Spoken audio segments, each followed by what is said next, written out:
नमस्कार दोस्तों, स्वागत है आपका हमारे YouTube channel Banarasi made coach पर।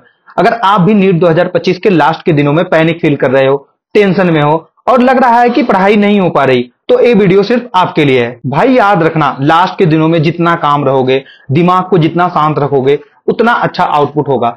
तो सबसे पहले पैनिक होना एकदम नॉर्मल है, लेकिन पैनिक में गलतियां बढ़ जाती हैं और वही सिलेक्शन को रोक देती हैं।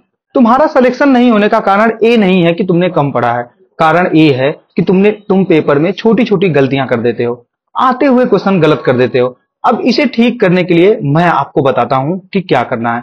मॉक लगाओ और गलतियों को लिखो, क्योंकि अगर मॉक में जो गलतियां एक बार कर दोगे वो नीट में दोबारा से नहीं होंगी। तो अगर आपके मॉक में 550 के करीब आ रहे हैं और आप कम से कम 8 से 10 आते हुए क्वेश्चन गलत कर दे रहे हो, इसका सीधा मतलब ये है कि आपने सब कुछ पढ़ा है लेकिन आपकी प्रैक्टिस अच्छे से नहीं हुई है।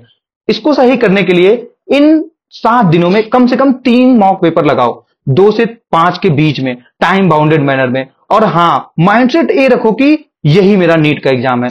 मॉक के बाद इन चीजों पे फोकस करना, गलतियां कैसे हो रही हैं, सिली मिस्टेक हो रही हैं, कैलकुलेशन एरर हो रहा है या तो फिर कॉन्सेप्चुअल एरर हो रहा है, सारी गलतियों पर ध्यान दो। कॉन्सेप्चुअल मिस्टेक अगर हो रहे हैं तो उनको मिस्टेक रजिस्टर में जाकर लिखो। मैं आपको बताता हूं, पेपर एकदम आसान होगा, टेंशन बिल्कुल भी नहीं लेनी है। पेपर का लेवल टफ नहीं होगा। बायोलॉजी में टोटली एनसीईआरटी बेस्ड क्वेश्चन आएंगे, कुछ डायग्राम असर्शन रीजन वाले क्वेश्चन रहेंगे, लेकिन वो भी आसान होंगे।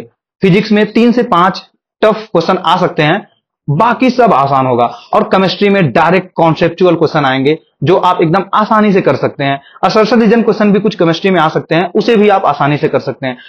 तो पेपर के लेवल के लिए टेंशन आपको नहीं लेनी, जो पहले से पढ़ा है वही आएगा। और अगर आज भी मॉक पेपर में सिली मिस्टेक कर रहे हो तो इसका मतलब ये है कि तुम्हारा सिलेबस कंप्लीट है और सिर्फ प्रैक्टिस और मेंटल क्लियरिटी चाहिए। इस हफ्ते में कम से कम 3 मॉक पेपर लगाओ और हाँ, अपने आप से प्रॉमिस करो, पैनिक नहीं करूंगा और अपना बेस्ट दूंगा, बाकी सब भगवान पे छोड़ दो।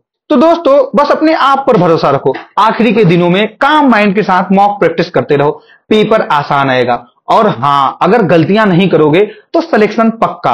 और अगर आपको ऐसे ही रियल और ऑनेस्ट गाइडलाइन चाहिए तो बनारसी मेड कोच को सब्सक्राइब करना मत भूलना और अपनी प्रिपरेशन का अपडेट कमेंट में जरूर बताना। धन्यवाद दोस्तों, मिलते हैं अगले वीडियो में।